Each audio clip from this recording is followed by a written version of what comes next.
Election के हवाले से एक नज़्म हाजिर है जिसका उन्वान है तू वोट करन क्यों चलनी है। तू वोट करन क्यों चलनी है ए चक्कर किए दस मैनू अज बन ठन के तू चलनी है ते सुरखी पाउडर लाया जे तू वोट करन क्यों चलनी है ए मत्थे लट लटकाई है ए वीनी खूब सजाई है तू वोट किसे नू पाना ही या अपना आप वखाना ही तू वोट करन क्यों चलनी है मैं मनना प्राग खलोता है माँ भी जोर पिया दिंदा है क्या चेनू आखिर राई है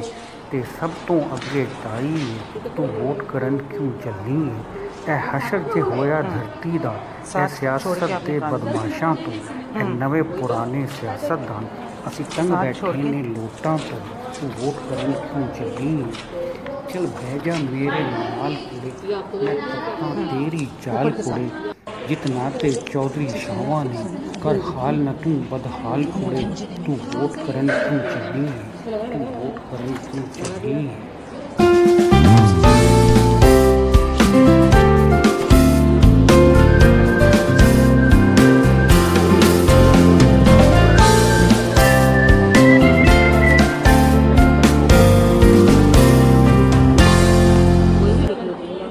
इलेक्शन के हवाले से एक नज़्म हाजिर है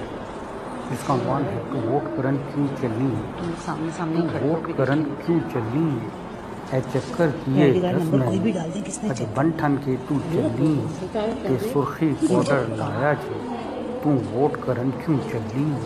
ए मत्थे लट लटकाई है ए वीनी खूब सजाई है तू वोट किसे नू पाना ही या अपना आप वखाना ही तू वोट करन क्यों चलनी है मैं मनना प्राग खलोता है माँ भी जोर पिया दिंदा है क्या चेनू आखिर आई है ते सब तो अगे ताई है तू वोट करन क्यों चलनी है ए हशर जे होया धरती दा ए सियासत दे बदमाशां तो ए नवे पुराने सियासतदान असी तंग बैठे ने लोटां तो तू वोट करन क्यों चलनी है चल भेजा मेरे नाल कुड़े मैं तख्तां तेरी चाल कुड़े जितना ते चौधरी शावा ने कर हाल न तू बदहाल कुड़े तू वोट करन क्यों चली है तू वोट करन क्यों चली है।